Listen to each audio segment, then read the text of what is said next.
Pyramid meditation channel Haryanvi में आप सबका स्वागत है। आज 41 दिन नाद साधना का 23वां दिन है। तो चलिए आज का सेशन शुरू करते हैं। मैं इनवाइट करता हूँ डॉक्टर संगीता नेहरा मैडम को। Thank you thank you Bhargav. Namaste all masters.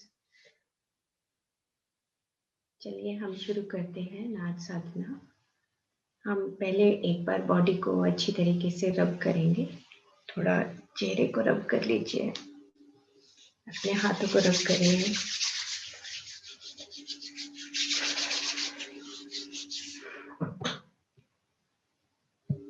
पूरी बॉडी को रब कर लीजिए।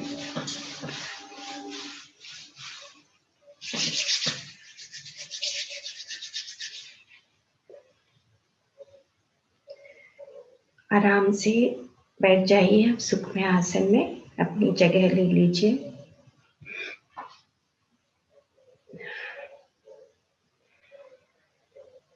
और अपने शरीर के स्पंदनों को आराम से देखते रहिए, महसूस करते रहिए कि मेरे शरीर के स्पंदन है।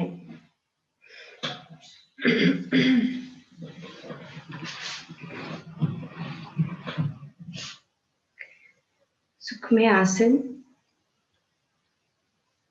आंखें बंद, हाथ में हाथ, पैरों को क्रॉस करके आराम से बैठ जाइए। और शरीर के होने वाले स्पंदन, आंखों की पलकें, नाक, कान, होठ, पूरा चेहरा, ये सारे स्पंदन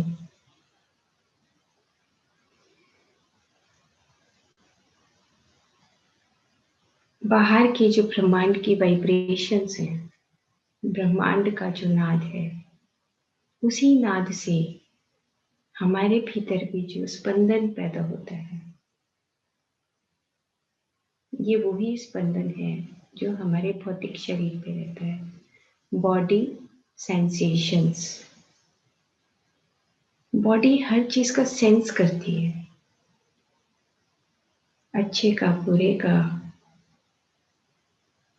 हर तरह के भाव का सेंस करती है। तो ये स्पंदन बहुत जरूरी है। चेहरे पर स्पंदन है, दिल धड़कता है, फेफड़े फूलते हैं, पेट ऊपर नीचे होता है, हाथों की उंगलियां हिलती हैं, पैरों की उंगलियां हिलती हैं। ये सभी स्पंदन है। स्पंदन के ही अलग अलग रूप हैं जब हम अपने हाथों को हिलाते हैं। और इसके साथ जो इसी का ब्लूप्रिंट है, वो है हमारा प्राण। प्राण शरीर जैसे ही हम अपनी सांसों के साथ आते हैं, तो यही प्राण ऊर्जा बन जाती है। और जैसे ही हम अपने फीलिंग्स के साथ रहते हैं, तो यही प्राण ऊर्जा हमारी फीलिंग्स के साथ चली जाती है। ऊर्जा एक ही है। तो जितना समय हो सके हमें अपने प्राण के साथ रहना है। इस ब्रह्म मुहूर्त में बाहर की ब्रह्मांड की ऊर्जा हमारे सांसों के द्वारा हमारे पूरे शरीर में, एक सांस में ही पूरे शरीर में फैल जाती है। एक सांस के भीतर भीतर हम अपने सारे ग्रहों से कनेक्ट होने लगते हैं। मूलाधार से लेके स्वादिष्ठान तक ध्यान। मूलाधार, स्वादिष्ठान, मूलाधार से सहस्रार तक ध्यान। मणिपुर, हृदय में अनाहत, गले में विशुद्धि और आंखों के बीच में आज्ञा चक्र और ऊपर सहस्रार। कितने ही कमलों के फूलों से हम बने हुए हैं, कितने ही पेटल्स हैं। तो ये प्राण शरीर यानी कि प्राण ऊर्जा, मन शरीर, अलग अलग तरह के विचार। जैसे जैसे विचार कम होते हैं, हमारा मस्तिष्क शांत होने लगता है।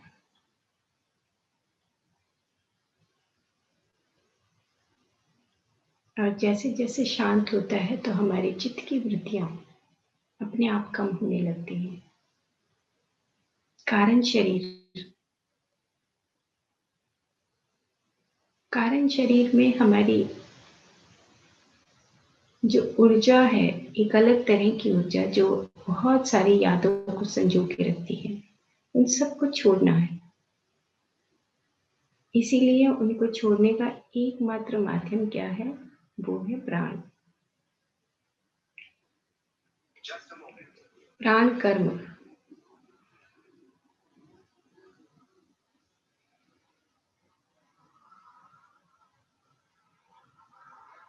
और कारण शरीर के बाद आता है महाकारण शरीर। महाकारण यानी कि आनंद का शरीर। ये सब आप ही हैं। आनंद की स्थिति, जैसे ही हम ध्यानी बनते हैं, हम उस आनंद के सागर में डूबने लगते हैं। चारों तरफ आनंद दिखने लगता है। टेम्परेरी हैप्पीनेस से हम परमानेंट हैप्पीनेस,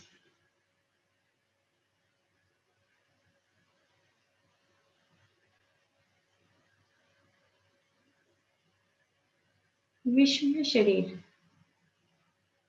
मेरे चारों तरफ कण कण जो ऊर्जा से भरा हुआ है, मैं इस सब के साथ जुड़ा हूँ। अपनी त्वचा के आसपास जो स्पंदन है और आपकी त्वचा के चारों तरफ जो ब्रह्मांड की ऊर्जा है, उससे आपका संबंध है।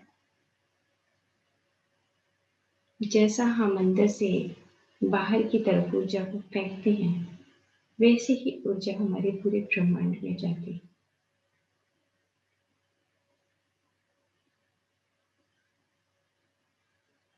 मेरे कमरे का एक एक चीज मेरे से कनेक्टेड है। मेरे कमरे से जो बाहर है वो भी कनेक्टेड है। मेरे चारों तरफ पूरे ब्रह्मांड को देखिए। आप धरती के बीचों बीच बैठे हैं और पूरा ब्रह्मांड आपके साथ जुड़ा हुआ है।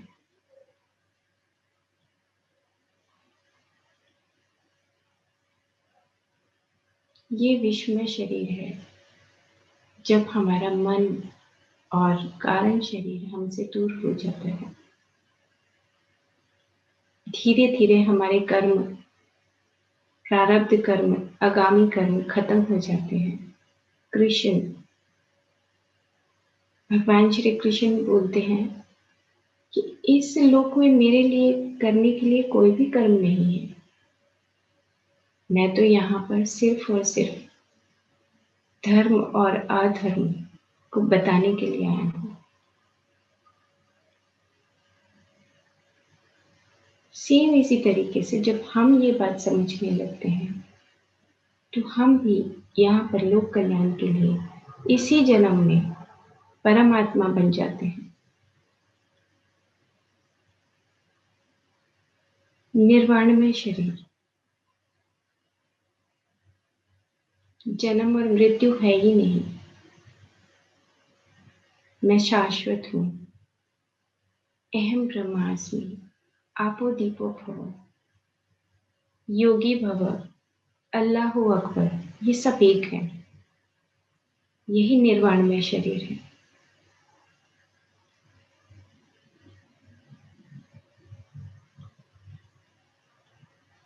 अपने आप को दूर से बैठे हुए इन सारे सातों शरीरों को खुद से देखिए कि मैं ये 7 शरीर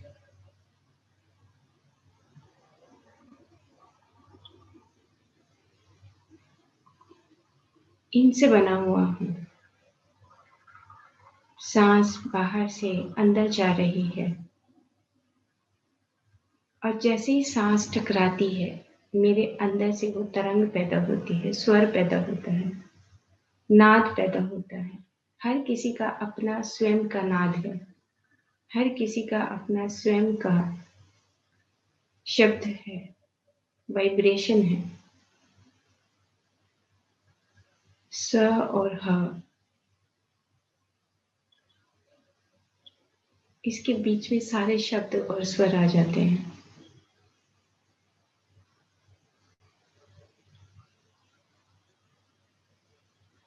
अब हम अपने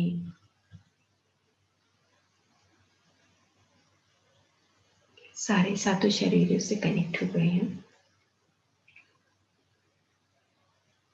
अब हम नाद साधना के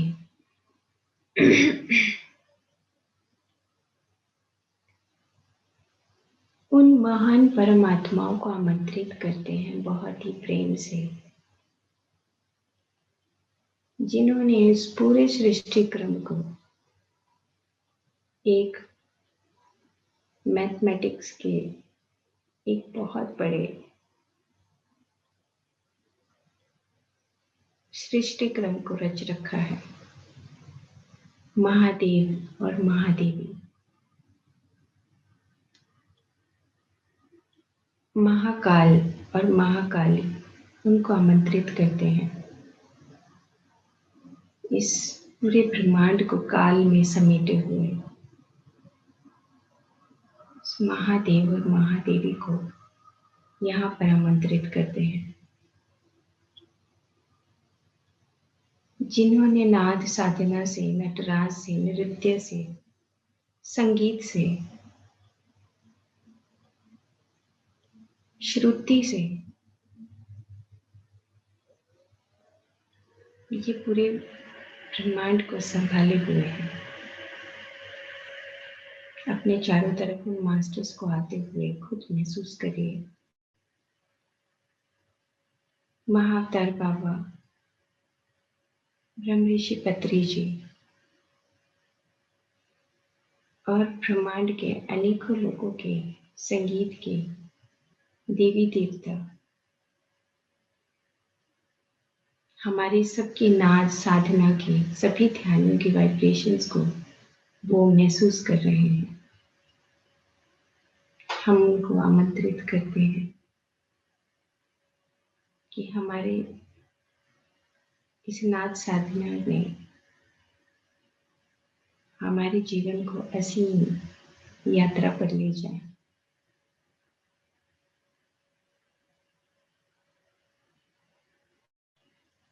नारद मुनि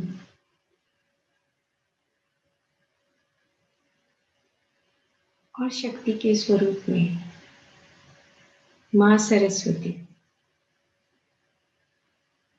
जिन्होंने इस पूरे ब्रह्मांड के सभी जीवों के गलों को, सभी जीवों के वाणियों को अपना स्वर दिया हुआ है, मां सरस्वती, उनके प्रति नतमस्तक।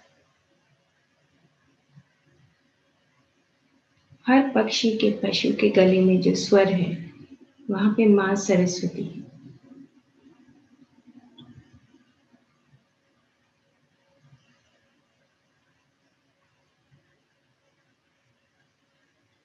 युक्तेश्वर गिरी जी, लहरी महाशय, सदानंद योगी और सभी मास्टर्स, क्रिस्टल वर्ल्ड के मास्टर्स, पिरामिड वर्ल्ड के मास्टर्स,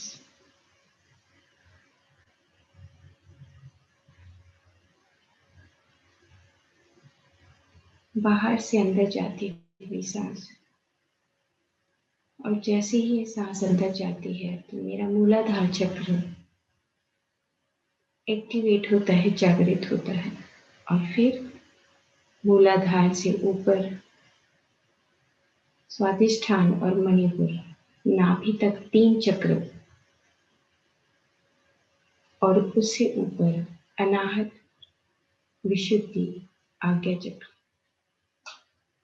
और सहस्रार से होती हुई ये सांस बाहर निकल जाती है।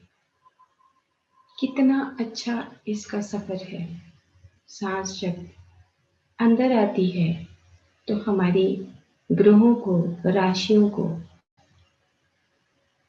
कुछ ही सेकंड में ये सारा सफर तय कर लेती है।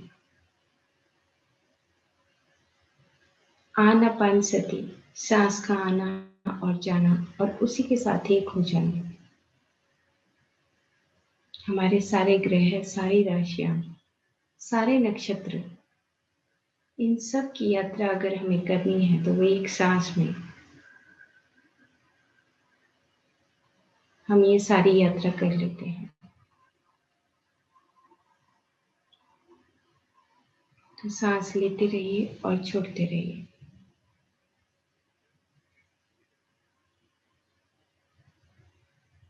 और अपने ही अंतःकरण से इन सांसों को सुनना भी है। आपका स्वयं का कौन सा सुगंध है? तो 3 तक हम सांस को भरेंगे। गहरा श्वास लीजिए और छोड़िए।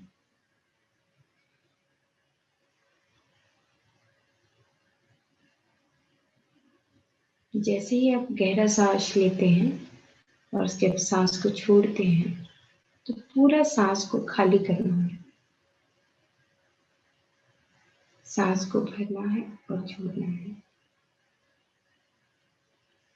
फिर से सांस को लीजिए और छोड़िए। 1,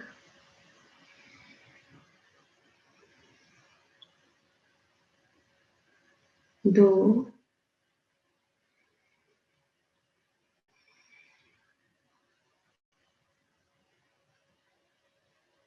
3,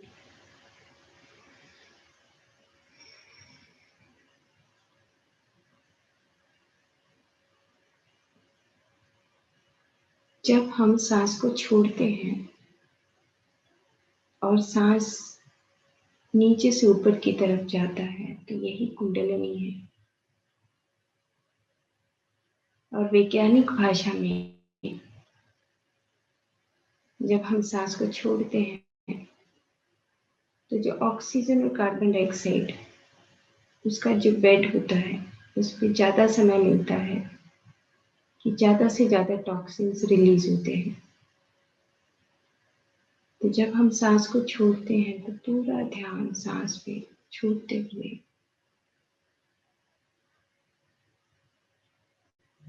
तो अब हम मूलाधार चक्र के ऊपर ध्यान देंगे और गुंजन की साउंड करते हुए सांस को भरेंगे।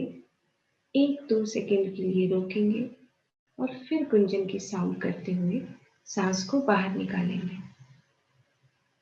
तो चलिए शुरू करते हैं। नीचे के मूलाधार चक्र से सांस को भरिए। मूलाधार चक्र,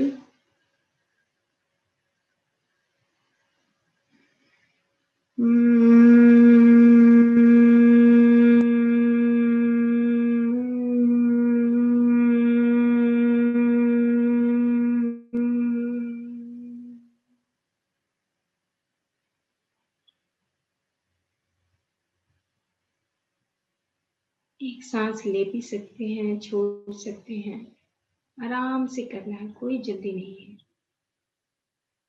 स्वादिष्ठान चक्र, सांस को भरिए।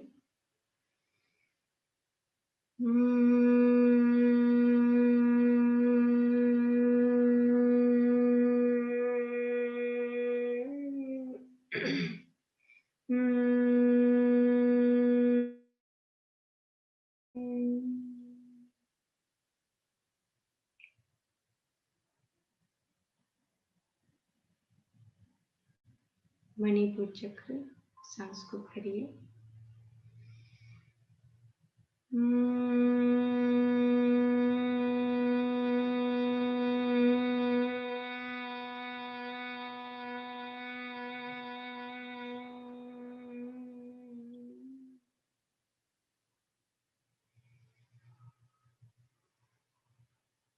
अनाहत, सांस को भरिए।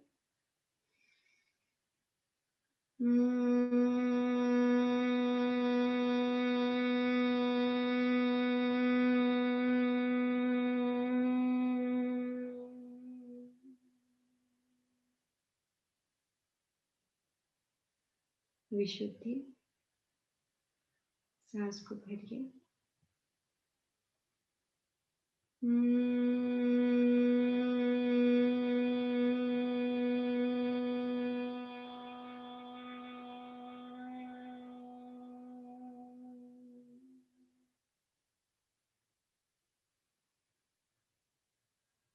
आज्ञा चक्र, सांस को भरिए।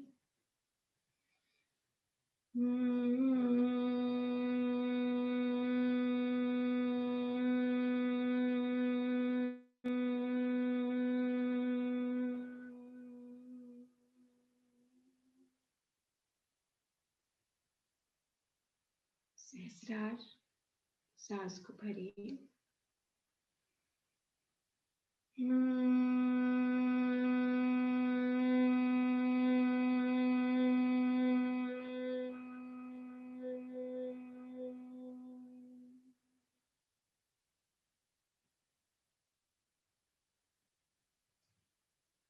शांत।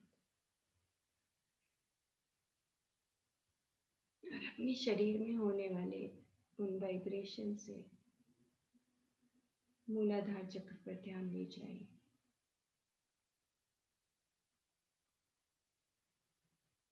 और देखिए कि किस कहीं पर कोई भारीपन है, कहीं कोई रुकावट है, कहीं कोई भाव पड़ा है। नीचे का समुद्र जिसमें अनेक जन्मों की यात्रा हमने की, जैसे समुद्र का तल होता है, उसी तरीके से हमारा भी यहाँ पर कुंडलिनी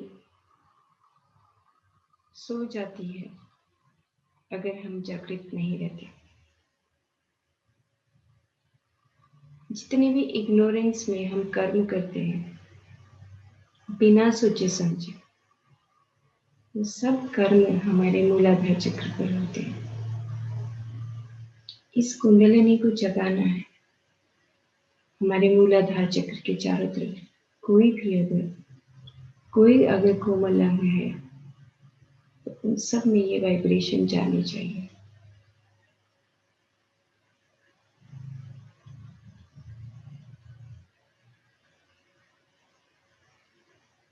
स्वादिष्ठान चक्र, समुद्र के तल से थोड़ा सा ऊपर स्वादिष्ठान, जहां पर हम अपने सगे संबंधियों से रिश्ता रखते हैं, चाहे हम पौधे जगत में हों, पशु जगत में हों, पक्षी जगत में हों। बहुत बड़ा सागर है ये, जहां पर हम माया और मोह के बंधन में बंधे रहते हैं। ये सारे दरवाजे खोलने हैं।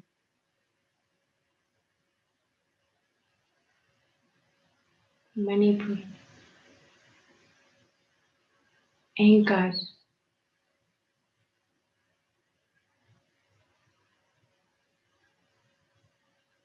हमारा ईगो सेल्फ, कंडीशनिंग, ये सब छोड़ना है।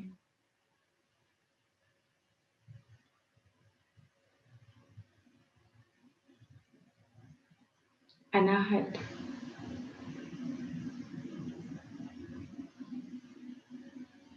विशुद्धि, आज्ञा और सहस्रार। पूरे शरीर को दूर से बैठे हुए देखिए, कहीं पर कोई अंधकार है, भारीपन है।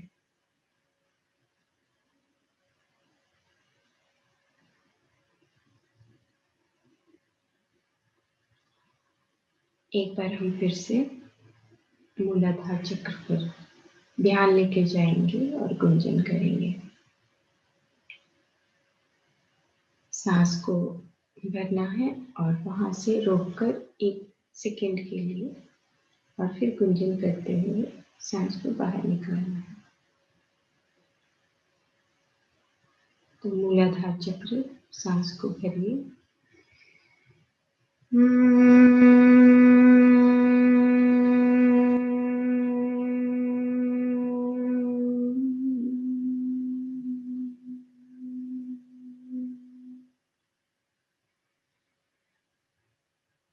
स्वादिष्ठान।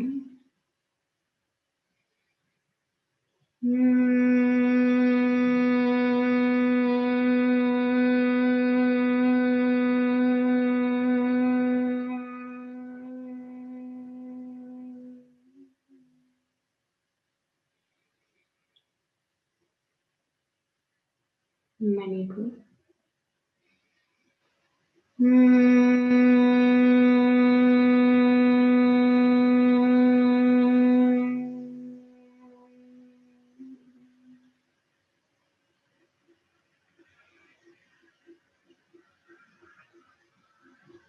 अनाहत।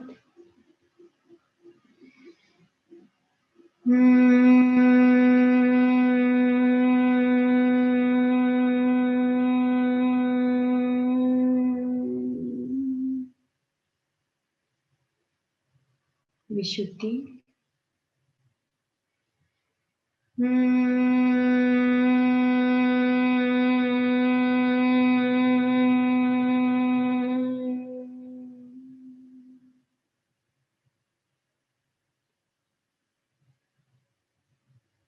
आज्ञा चक्र।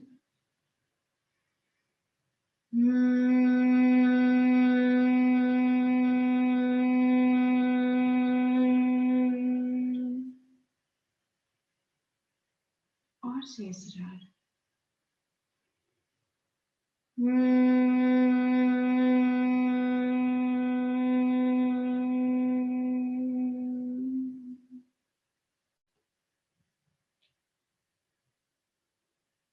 मूलाधार से लेके सहस्रार तक होने वाली वाइब्रेशंस। ओम शांति, शांति, शांति।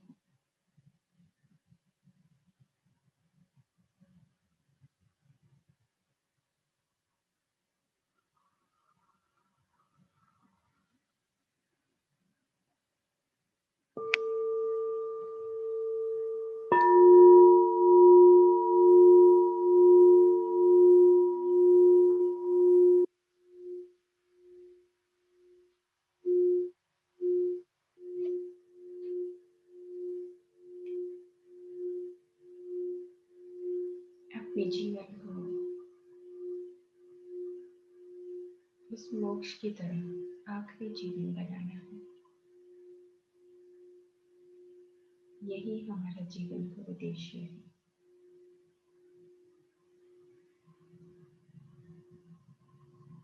अपने इन सारे सातों दरवाजों को, सारे सातों समुद्रों को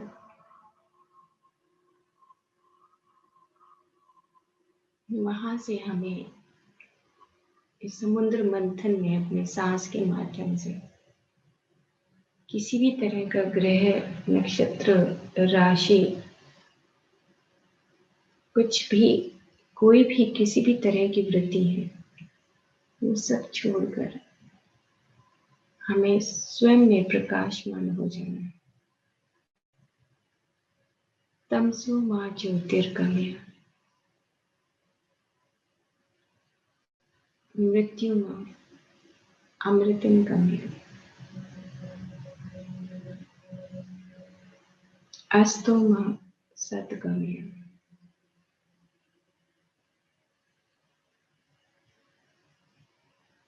कोई बोझ नहीं, आत्मा इतनी हल्की हो जाए, कोरा कागज हो जाए, निराकार निरंजन।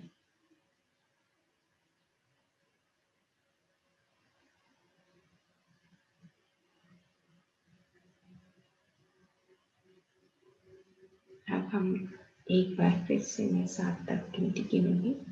आप सांस को भरेंगे और छोड़ेंगे। 1,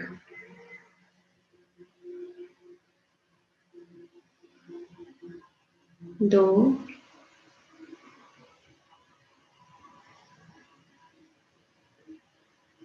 3,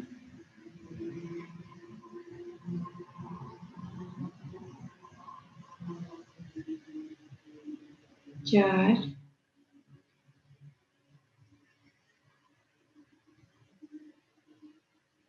5,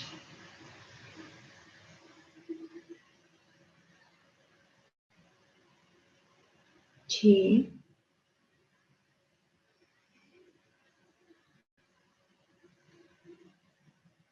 7।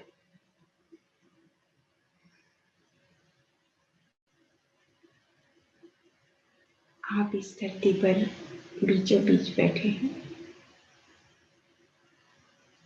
और ऊपर से सहस्रार से ऊपर जो चक्र है, 8वां चक्र, वहां से सुनहरी ऊर्जा की बारिश हो रही है आपके सिर के ऊपर से लेकर। और ये बारिश सुनहरी ऊर्जा, ब्रह्मांड की ऊर्जा आपके पूरे चेहरे के पास से होती हुई नीचे बह रही है।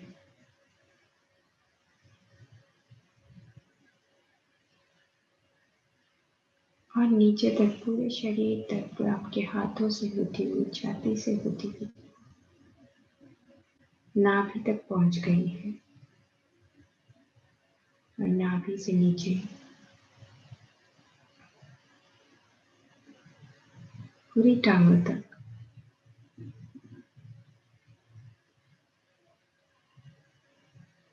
अब हम अपने सिर से ऊपर 7वें से 8वें से 9वें चक्र को पास, जहां से ब्रह्मांड की ऊर्जा आ रही है, सुनहरी ऊर्जा, जो मेरे पूरे शरीर में धीरे धीरे सिर, पूरा चेहरा, गर्दन, छाती, कमर और पैर की उंगलियों तक ये ऊर्जा फैल रही है।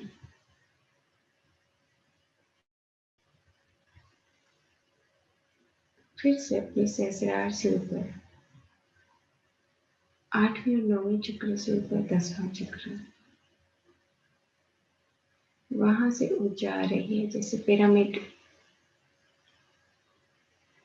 का जो टॉप है, वहां से ऊर्जा आते हुए मेरे पूरे शरीर को कवर कर रही है।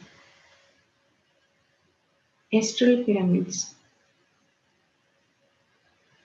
जैसे हमारा सूक्ष्म शरीर है, ऐसे ही सूक्ष्म पिरामिड होते हैं।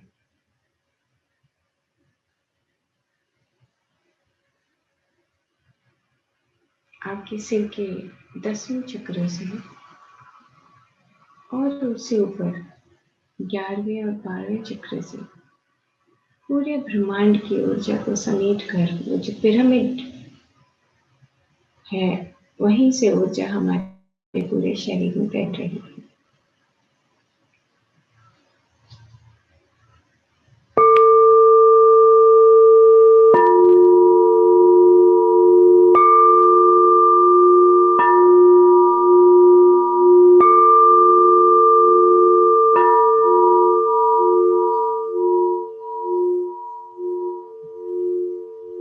श्वासों के माध्यम से मैं सारे ग्रहों की और सारी राशियों की, सारे नक्षत्रों की, पूरे ब्रह्मांड की यात्रा पर हूँ।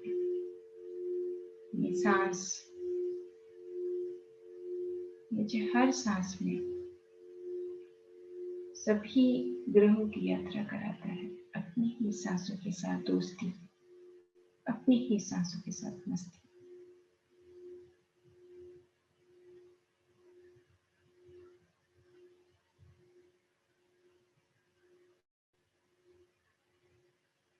तमसो मां ज्योतिर्गमय। शरीर का कोई कोना ना हो जिसमें अंधकार हो, शरीर का कोई कोना ना हो जिसमें ये वृत्तियां पड़ी हो, सबको उठाकर बाहर फेंक देना है। महाशून्य,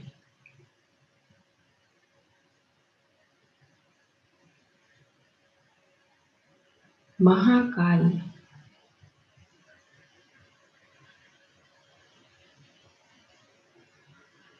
हम बहुत ही भाग्यशाली हैं कि हमें ये मौका मिला कि हम नाद साधना से अपने शरीर का,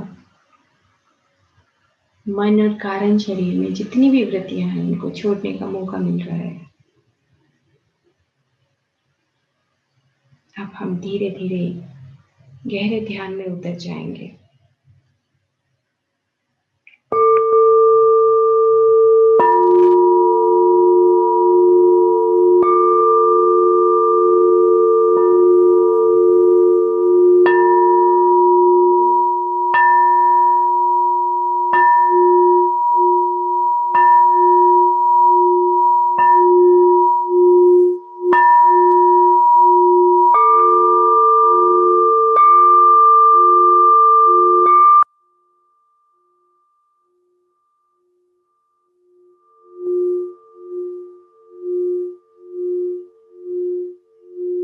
आप एक बूंद के भीतर सागर समेटे हुए हैं, जैसे मंदिरों की, मस्जिदों की, गुरुद्वारों की, चर्च की घंटियां बजती हैं और वो पूरे ब्रह्मांड में वो वाइब्रेशंस फैलती हैं। इसी तरीके से आपकी नाद की साधना भी पूरे ब्रह्मांड में आपके शरीर के कण कण से बाहर निकल रही है। इस तरह के भाव के साथ आप पूरे ब्रह्मांड को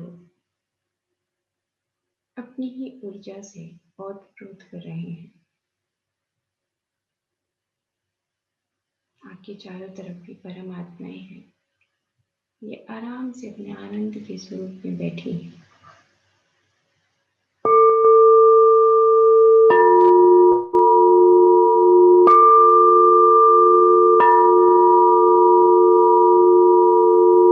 पूरी जागरूकता,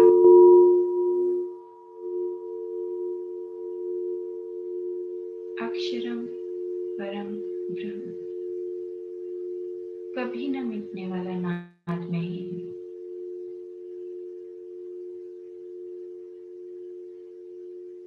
स्वभावो आध्यात्म उच्यते, यही तो मेरा स्वभाव है, यही तो मेरा आध्यात्म है कि मैं कभी शरण न होने वाला नाद हूं। यही मेरी आध्यात्मिक शिक्षा है।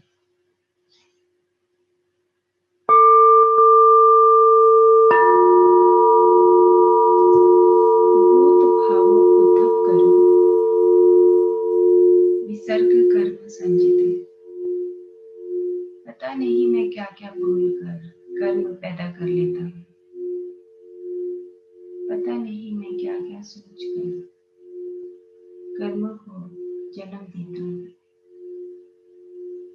महाभूत यानी कि शरीर के रूप में आ जाता हूँ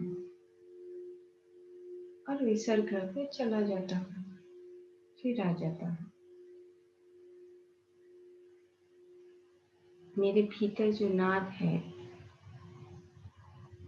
वो ही मेरा सही स्वरूप है।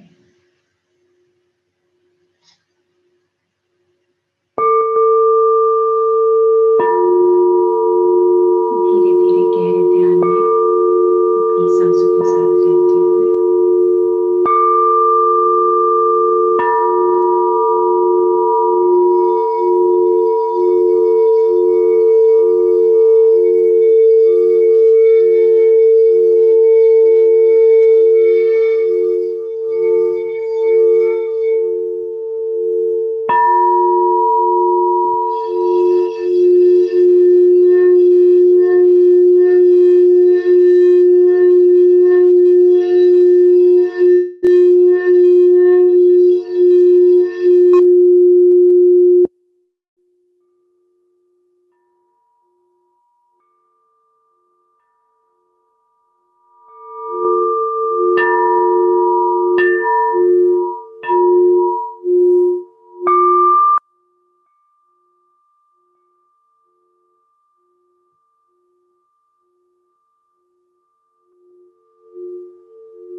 अपनी ही सांसों के साथ रहते हुए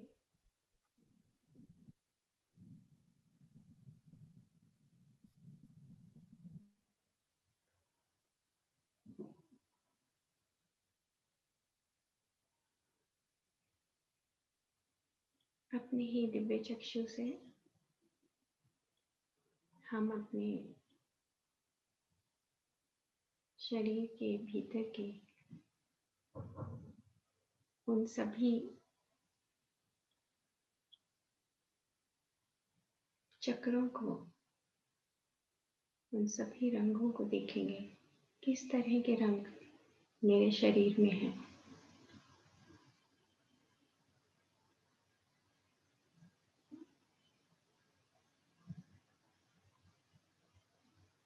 जैसे बल्ब की रोशनी होती है, उसी तरीके से हमारे भीतर भी हम एक प्रकाश का पुंज हैं।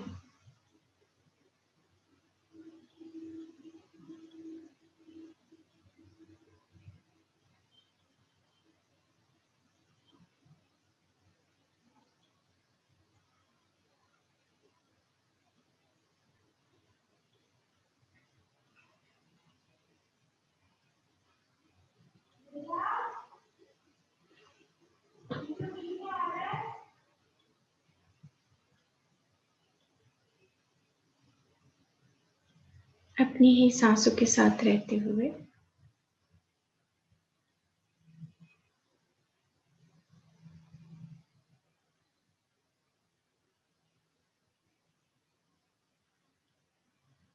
सांस ही मेरा गुरु है और नाद ही मेरा मित्र है। लाइट, साउंड और वाइब्रेशन,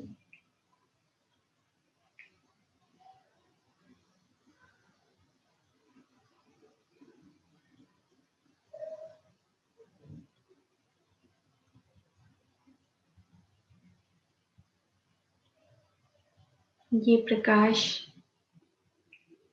और ये नाद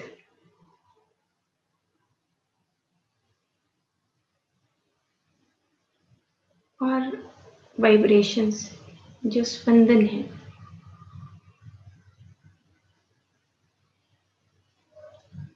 इन तीनों को हमें देखना है अंदर ही अंदर।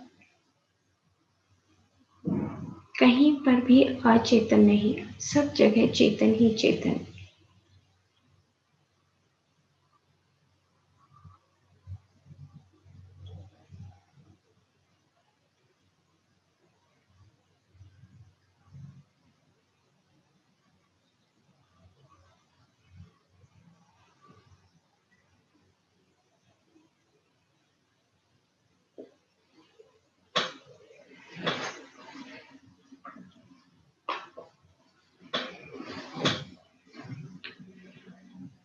अब हम हमारे चारों तरफ जितने भी परमात्माएं हैं उनका थैंक्स करेंगे।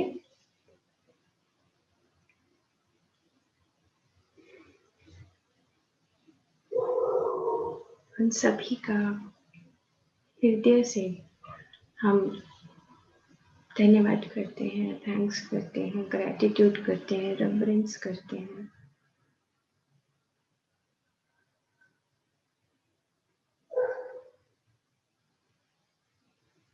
अपने ही अनेक जन्मों के साथियों का, पूर्वजों का, पेड़ पौधों का, पशु पक्षियों का थैंक्स करते हैं। किसी भी जन्म की कोई भी चित्तवृत्ति बची ना, ये सब दुख, संताप, रोग, विकार सब दूर हो जाए।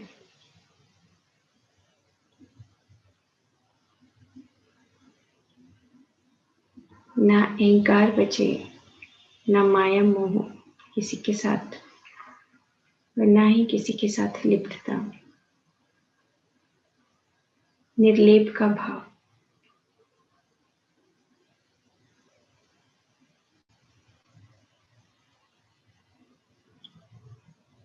आखिरी 1 मिनट।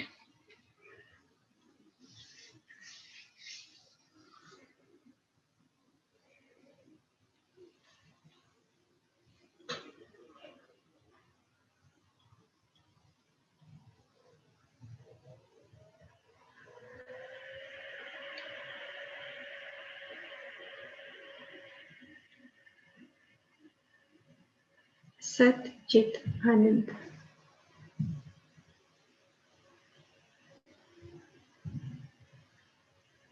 सिर्फ आनंद ही आनंद, आनंदमय स्वरूप।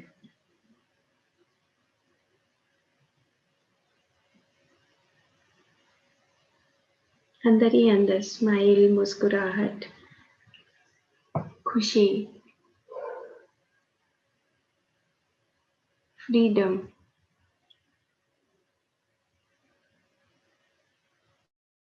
दस, 9, 8, 7,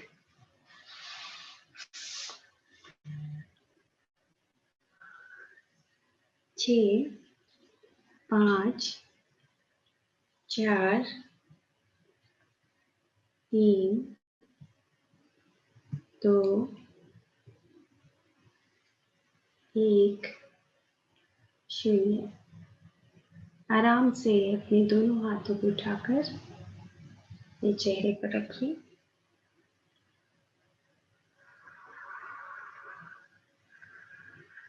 और धीरे धीरे अपने हाथ हटाते हुए अपनी आंखें खोलिए।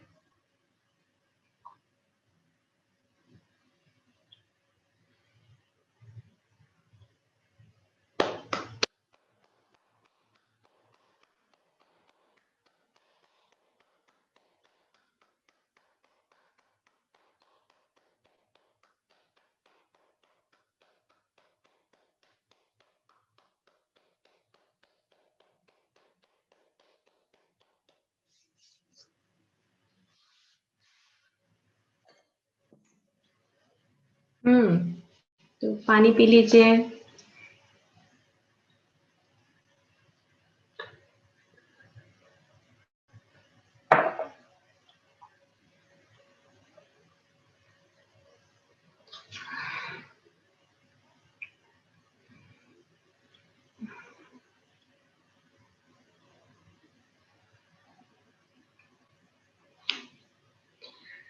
ऋषिकेश में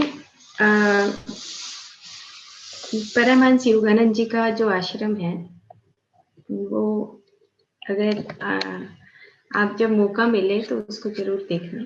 कभी ऋषिकेश जाएंगे तो वहां पे जो उनका कमरा बना हुआ है जो मेडिटेशन का, उसमें पूरा अंधेरा है, मतलब रोशनी है ही नहीं उसमें। जैसे आप कमरे में वो पर्दा लगा हुआ है और आप पर्दे को हटाते हो तो अंदर जाते हो तो आपको अंधेरा ही दिखता है। वहां पे लाइट नहीं है अंदर, ना जलाने की अनुमति है वहां पर। तो जब हम अंदर वहां जाते हैं तो हमें वो भी पता भी नहीं लगता कि जगह कहाँ पर है। दिन निकलता है तो ऐसे दिन में जैसे होता है ना, पता लगता है कि अच्छा यहाँ बैठने की जगह, तो वहां पे बैठ जाते हैं। और सेम इसी तरह जो बोस्निया के पिरामिड हैं वहां पर भी रोशनी नहीं है अंदर। तो वहां पर भी जब हम बैठते हैं तो ऐसे अंदाजे से बैठते हैं कि पत्थर के ऊपर बैठ जाओ और उसके बाद बैठने के बाद आंखें बंद कर लो और मेडिटेशन में चले जाओ। अगर आंखें खुली भी हैं तो भी आपकी आंखें खुली नहीं हुई। मतलब समझे कि जब आप उस अंधेरे में बैठते हो तो अगर आपकी थर्ड आई जब काम करने लगती है तो आपकी आंखें खुली हुई भी वो तीसरा आंख जो है वो काम करता है। उसी की रोशनी से आप देखते हैं कि कहाँ मैं बैठ सकती हूँ, चारों तरफ मुझे दिख रहा है नहीं दिख रहा है। तो ये इस तरह का अभ्यास जब बोस्निया गए और वहाँ पे परमहंस योगानंद जी के आश्रम में बहुत सारे जो मास्टर्स जाते हैं वहाँ पे ध्यान करते हैं, तो वहाँ पे हमें अपने ही शरीर के अंदर जैसे हम ध्यान करते हैं और अपने शरीर के भीतर जो थर्ड आई जब एक्टिवेट होती है तो उससे जो हमें रोशनी का पता लगता है वो उस वक्त पता लगता है कि जब हम अंधेरे में, जैसे आप कभी मेडिटेशन करें घर में, तब बिल्कुल अंधेरा कर दें और उसके बाद आप देखें कि क्या मेरे को दिख रहा है चारों तरफ। इस तरह का एक अभ्यास करना है कि आपको अपनी बॉडी के अंदर भी वो रोशनी फील होती है। तो इससे हमें पता लगता है कि हमारा जो तीसरी आंख है वो सबके पास होती है। हर किसी के पास एक तीसरी आंख है। उसका अभ्यास करने से हमें ये पता लगने लग जाता है कि हाँ, और उसका कैसे पता लगेगा। और एक और चीज है कि जब हम 2 घंटे 3 घंटे 4 घंटे जब ध्यान करते हैं तो उस पीनियल ग्लैंड से एक रस टपकता है, जो पहले भी कई बार बात हुई है। वो ही जो रस है, वो ही उसी के अंदर इतनी शक्ति होती है कि वो एक्टिवेट करके और वो हमें चारों तरफ रोशनी दिखाने लगता है, दीवार के आर पार भी दिखने लगता है। इस तरह का अभ्यास हो जाता है अगर हम कॉन्टिन्यूसली अभ्यास करते हैं। लेकिन जैसे ही आँख खुलती है, जैसे ही हमारे पास रोशनी आती है, तो धीरे धीरे वो अपने आप डीएक्टिवेट हो जाती है। जैसे आजकल आपने देखा होगा कि बच्चों को मिड ब्रेन एक्टिवेशन करवाते हैं, आंख बंद करके पट्टी लगा के, और बच्चों को दिखाते हैं कि भी किताब में कौन सी लाइन लिखी हुई है। लेकिन ऐसे नहीं करना चाहिए, क्योंकि जो संगीत साधना है, नाच साधना है, वो किसी पर्सनल अफेयर्स के लिए नहीं बनी है, या कोई mid brain activation personal affair के लिए नहीं है कि अपना मतलब देखो, बच्चों को पेपर का पता लग गया, बच्चों को पेपर की लाइन पता लग गई तो मिड ब्रेन एक्टिवेशन हो गया। ये बहुत चल रहा है। लगभग पिछले 5 सालों से बहुत सारे ऐसे मास्टर्स हैं जो अभी मिड ब्रेन एक्टिवेशन कराते हैं, जो कि बिल्कुल बिल्कुल बिल्कुल गलत है। ये सेल्फिश नेचर नहीं होनी चाहिए। हम अपने मतलब के लिए या पेपर देखने के लिए या किताबों के लिए हम ध्यान नहीं करते हैं, हम अपनी आत्मा के उद्धार के लिए ध्यान करते हैं। तो इस बात का भी हमें ध्यान रखना है, क्योंकि कई बार दिन में आ जाते हैं इस तरह की कि जी हम अपने यहाँ पे ग्रुप है मिड ब्रेन एक्टिवेशन कराते हैं, तो नहीं, स्टॉप इट। नो, हम अपनी सिर्फ आत्मा के उद्धार के लिए काम करते हैं। रिद्धियां सिद्धियां इसलिए नहीं होती कि हम अपने पर्सनल अफेयर्स के लिए यूज करें। ओके, चलो, तो अब हम चल रहे थे कि हमने अपने जो 6 चक्र हैं और 6 राशियां, 12 राशियां हैं, और 9 ग्रहों की हमने बात करी थी। और 9 ग्रहों के बाद अब हमारे 3 तरह के जो शरीर हैं, एक स्थूल शरीर है, एक सूक्ष्म शरीर है और एक कारण शरीर है। तो स्थूल शरीर की जानकारी तो हमें है, the body of experiences, the body of reality. The body of reality का मतलब कि जो हमें प्रत्यक्ष में दिख रहा है। अगर किसी ने मेरे को गुस्सा किया तो मेरे अंदर वो भाव दिखेंगे, वो एक्सपीरियंस आ गया। मैं हो सकता है रिएक्शन दूं, कोई फियर आ गया तो मेरे अंदर रिएक्शन आएगा कि मैं डर जाऊंगी, सिकुड़ जाऊंगी। तो जो फिजिकल बॉडी है, द बॉडी ऑफ एक्सपीरियंसेस। जैसे जैसे हम बड़े होते हैं तो हमारे भाव बदलते हैं। घर की औरत देखी है जो बड़ी समझदार हो जाती है, जब 22 साल की शादी होके आती है तो बड़ी मासूम होती है। 50 साल की हो जाती है तो बिल्कुल मनुष्यों के, आदमियों की तरह बिहेव करनी, नहीं ये मेरी धरती है, मेरी जमीन है, मेरी जायदाद है, मेरा फलाना है। मतलब वो जो उसकी कोमलता है वो खत्म हो जाती है और वो उसका स्वरूप कुछ बदल जाता है। तो क्या है, भौतिक शरीर is the body of experiences. Experience से हम मेच्योर होके और अहंकार शरीर के रूप में परिवर्तित होने लगते हैं। तो बॉडी ऑफ रियलिटी। उसके बाद है सूक्ष्म शरीर। सूक्ष्म शरीर क्या है कि जो हमें दिखाई नहीं देता, उसका कोई नाप दंड मापदंड कुछ नहीं है उसका। वो ब्लूप्रिंट है हमारा, जहाँ पे फैसले होते हैं कि ये ब्लूप्रिंट है, अब इसको ये शरीर देना है। किसी से नफरत करते हैं, किसी को देखना नहीं चाहते, तो आंखों की रोशनी नहीं रहेगी। कम आंखों की रोशनी करके हम जन्म लेंगे। नहीं सुनना चाहते किसी का, तो ये डॉक्टर रॉबर्ट सेचवर्ड की जो पुस्तक है और जो डॉक्टर न्यूटन की पुस्तक है, उनमें से कुछ मैं उठाकर बता रही हूँ। जब हम किसी चीज को देखना ही नहीं चाहते, तो हम ओके नहीं देखना चाहते, तो तुम्हें देखने की जरूरत ही क्या है? तो ठीक है, नेक्स्ट लाइफ में हम ब्लाइंड भी आ सकते हैं।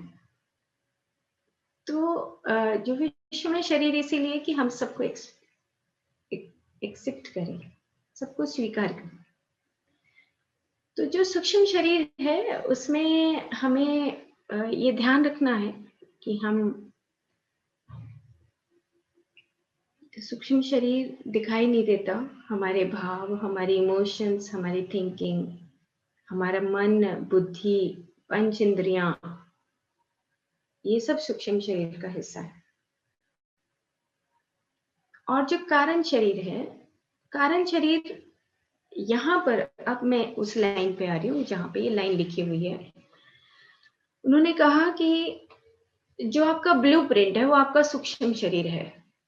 जैसे हमारे फैसले होते हैं वाइस्ट्रल वर्ल्ड में, तो ब्लूप्रिंट कैसा है, क्या सोचा है, क्या भाव है, किस तरह के विचार हैं, पूरी पिक्चर दिखाते हैं कि अच्छा तुमने ये गलतियां करी थी, अब तुम इस जन्म में ये गलतियां सुधारोगे। इसीलिए ऐसा माहौल मिलेगा और बार बार हमें पोकिंग होगी, बार बार पोक करेंगे कि अच्छा चोरी नहीं करनी थी लेकिन फिर भी कर बैठते हैं, बुराई नहीं करनी थी लेकिन फिर भी बुराई कर बैठते हैं। वो सूक्ष्म शरीर तो एक रेप्लिका है कि सूक्ष्म शरीर का ही वेस्ट प्रोडक्ट क्या है, फिजिकल बॉडी। वेस्ट मतलब कि एक्स्ट्रा जो चीजें आ गई कि हमें वो शरीर मिल गया और हमें वो काम करना है, भौतिक शरीर। अब वो कहता है कि the causal body is situated in that part of the brain which is between the pituitary gland and the fontanel. मतलब कि जो एस्ट्रल बॉडी है वो तो हूबहू हमारी वैसी है जैसा हमारा भौतिक शरीर है। मतलब सूक्ष्म शरीर बिल्कुल वैसा ही है जैसा हमारा भौतिक है, भौतिक शरीर उसी का रिफ्लेक्शन है। ये तो हो गया हमारा सूक्ष्म शरीर। उसके बाद जो कॉजल बॉडी है, कारण शरीर कहाँ पर है? ये हमारे यहाँ पर सिर के बीच में, जहाँ पे बच्चे का तलवा होता है, यहाँ पे कारण शरीर अपना जो भी इनपुट डालना होता है वो वहीं पे डालता है। वो फैसला करता है कि अच्छा अब ये कारण शरीर है। The causal body is the origin of everything and in this part of the brain several levels of vacuum.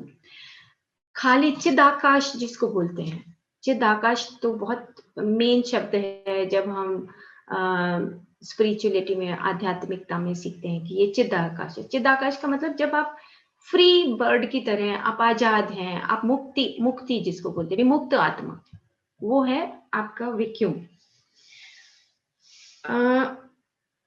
And in this part of the brain, several levels of the vacuum are described by the yogis. And the 5 type of void, void का मतलब आकाश, खालीपन। आपने देखा एक bottle को जब आप पानी से भरते हैं तो ऊपर जब ढक्कन को बंद करते हैं तो उसके नीचे छोटा सा एक आकाश का एरिया रह जाता है, खाली जगह रह जाती है, that is the space. Same इसी तरीके से हमारी स्पाइनल कॉर्ड के अंदर जो स्पाइनल फ्लूइड होता है, उस फ्लूइड के ऊपर थोड़ा सा आकाश रह जाता है जहां पे हम भ्रामरी, जब हम नाद करते हैं की साउंड आती है, तो पूरी बॉडी के अंदर जो ये हमारा स्पाइनल फ्लूइड है, इसके अंदर वाइब्रेशंस आती हैं और इस वाइब्रेशन का इफेक्ट कहा जाता है उस चिद आकाश के ऊपर जाता है। ये है साउंड, साउंड का एरिया। तो इन्होंने कहा कि चिदाकाश, दहाराकाश, महाआकाश, पराकाश और आत्माकाश, जहां से हमारी सोल प्रवेश करती है, एंटर करती है। ये 5 तरह के आकाश बताए हैं। सेम इसी तरह अगर हम साइंटिफिकली देखें, अगर मैं साइंस के तरीके से देखूं तो 4th वेंट्रिकल, 3rd वेंट्रिकल, जो वेंट्रिकल मतलब जहां पे खाली स्पेस रहता है, तो हमारी बॉडी के अंदर भी वो आकाश तत्व है जहां पर हमारा वो जो सोल है वो वहां से एंटर करता है। चिद आकाश, आकाश ही आकाश है जहां पे तन मात्राएं हैं, जहां पे हमारा लेखा जोखा लिखा होता है सारा। तो इस तरीके से इन्होंने संबंध बताया है कि जो एस्ट्रल बॉडी है, astral body parallels the brain spinal cord from the coccyx, यानी कि नीचे से लेके ऊपर तक जो एस्ट्रल बॉडी है और फिजिकल बॉडी, वो तो दोनों एक दूसरे का स्वरूप है, लेकिन उसके ऊपर जो कारण शरीर है, जहां से वो मेन एंट्री होती है, हम किस वजह से यहाँ पे आते हैं, जो प्रारब्ध कर्म है वो है हमारा कारण शरीर। वहां से हम आके और फिर पूरी बॉडी हमारी वो इम्प्रेशन देती है। तो 3 शरीर हैं। इन तीनों शरीरों का नॉलेज जैसे हम साधना करते हैं, तो साधना से हमें इन तीनों शरीरों का ज्ञान होने लगता है। ओके, आज हम इतना ही करेंगे। बहुत डीप है आगे, धीरे धीरे हम अभी धीरे धीरे और आगे बढ़ेंगे। स्टार और प्लैनेट्स के बारे में भी जानेंगे, जो हम कई बार बात कर चुके हैं, नक्षत्रों की बात भी कर चुके हैं। इन्होंने कहा है कि जो 27 नक्षत्र हैं, they are the fixed stars. Fixed हैं ये नक्षत्र, they are the fixed stars. जो 12 राशियां हैं, इन्हीं के साथ ही हमारे 27 नक्षत्रों का संबंध भी होता है। ये जो 12 राशियां हैं, ये भी हर सांस के साथ हमारी इफेक्ट होती हैं। यानी कि जब एक महीना होता है, तो हर एक दिन में जो चंद्रमा है वो क्या करता है, चंद्रमा हर नक्षत्र के पास जाता है। आपने एक माइथोलॉजी में कहानी पढ़ी होगी, मुझे याद आ रही है, बहुत साल पहले मैंने डॉक्टर रॉबर्ट सर्वोदय की पुस्तक है सैटर्न, द सैटर्न करके, उन्होंने शनि के बारे में बहुत डिटेल से साइंटिफिकली बताया है। तो उसमें मैंने वो कहानी पढ़ी थी कि जो मून है, वो जो चौथा नक्षत्र है रोहिणी, उससे बहुत प्रेम करता था। और जो शादी तो 27 के साथ हुई, प्रेम उसको चौथे से नक्षत्र से हो गया, रोहिणी से। तो सारे नाराज होके, जो और पत्नियां थी, मतलब एक मैथोलॉजी के स्वरूप के रूप में बता रखा है, तो वो नाराज होके अपने पिता के पास गई कि भाई ये तो मून तो एक ही जगह पे रहता है और हमारे पास तो आता ही नहीं, ध्यान ही नहीं देता है। तो उसके पिता ने जो है, नक्षत्रों के जो पिता थे, उन्होंने श्राप दे दिया मून को कि भाई तू जो है एक एक के पास नहीं जा सकता, तेरी जिम्मेवारी सबके पास जाने की। तो उसने कहा कि नहीं, मुझे माफ कर दो। और वो माफ करने के बाद उसको कहा गया, उसने कहा कि अब तेरी बात इतनी है कि तुझे जो है हर रोज एक नक्षत्र के पास जाना पड़ेगा। तो वो हर नक्षत्र के पास जाने लगा। तो जो मून है, उसकी जो गति है वो इसी तरीके से है कि वो महीने में, मतलब हर नक्षत्र के पास अपनी गति को पूरा करता है। तो ये एक माइथोलॉजी में, अब तो याद नहीं है मुझे कहानी, मतलब थोड़ी सी बस ऐसी याद आ गई। इसको बहुत अच्छा डिटेल में साइंटिफिकली बताया हुआ है। तो अलग अलग जो नक्षत्र हैं, जैसे रोहिणी नक्षत्र का जो पेड़ है वो जामुन होता है। तो हर नक्षत्र का अपना देवता है, हर नक्षत्र का अपना ऋषि है, हर नक्षत्र का अपना पौधा है, और हर नक्षत्र का अपना स्वरूप है। तो जो रोहिणी है वो बहुत सुंदर बताया जाता है, जो रोहिणी नक्षत्र है, इसलिए उसकी तरफ मून ज्यादा अट्रैक्ट होता है। और जब हम जन्म लेते हैं तो देखा होगा कि और नाल जो होती है वो हम दबाते हैं। तो पहले जमाने में ये होता था कि जहाँ पे आपकी ऑर्नल दबाई जाती है मिट्टी में, वहां पे एक पेड़ लगाया जाता था, उसी नक्षत्र का पेड़ लगता था। इसीलिए नक्षत्र का और पौधों का संबंध है। तो अगर रोहिणी नक्षत्र में कोई पैदा हुआ तो वो जामुन का पेड़ लगाएगा। तो डेली जो लेडीज थी वो उठ के पहले जामुन के पेड़ को पानी देती थी कि मेरे बच्चे की उम्र जो है ना, मेरे बच्चे की उम्र भी बढ़े, और ये जैसे पेड़ को मैं पानी दे रही हूँ ऐसे ही मेरे बच्चे की उम्र भी बढ़ जाए। इतना मतलब गहरा संबंध बताया गया है कि पेड़ों का और नक्षत्रों का संबंध, हमारे लगन का, हमारी राशियों का संबंध इतना गहरा है। तो ये क्लास बहुत लंबी हो जाती है, कुछ कुछ याद आता रहता है, फिर मैं बताती रहती हूँ। और ये तो पूरा एक वर्कशॉप होना चाहिए नक्षत्रों के ऊपर। मेरे को बहुत अच्छा लगता है नक्षत्रों पे, क्योंकि आने वाले समय में जो पेड़ हैं, अगर हम नवग्रह वाटिका बनाते हैं, 27 नक्षत्र वाटिका बनाते हैं, है ना, पंच वाटिका बनाते हैं, अशोक वाटिका बनाते हैं, जैसे सीता मैया जहाँ पे रही थी, तो अपने घर में भी इस तरह की कुछ वाटिकाएं बननी चाहिए। तो इसके ऊपर हम वर्कशॉप करेंगे जब समय रहेगा, तो आप याद करा देना एक बार। चाहती हूँ मैं कि पूरा 3 घंटे का 4 घंटे का एक वर्कशॉप होना चाहिए। ओके, तो आज हम इतना ही करेंगे। ओके, और अब हम क्या करेंगे? मजे करेंगे, बाहर जाएंगे, घूमेंगे फिरेंगे, आसमान को देखेंगे, प्रकृति का दर्शन करेंगे, बच्चे बन जाएंगे, बिल्कुल गुनगुनाएंगे। कोई भी शब्द पकड़ लो आप, एक शब्द का ट्राई करो कि अच्छा मेरे को ये शब्द अच्छा लगता है, तो एक शब्द को ही गुनगुनाओ। अब कन्हैया भैया तो कहेंगे मैं तो राधे राधे ही बोलूंगा, तो ठीक है, राधे राधे बोल सकते हो।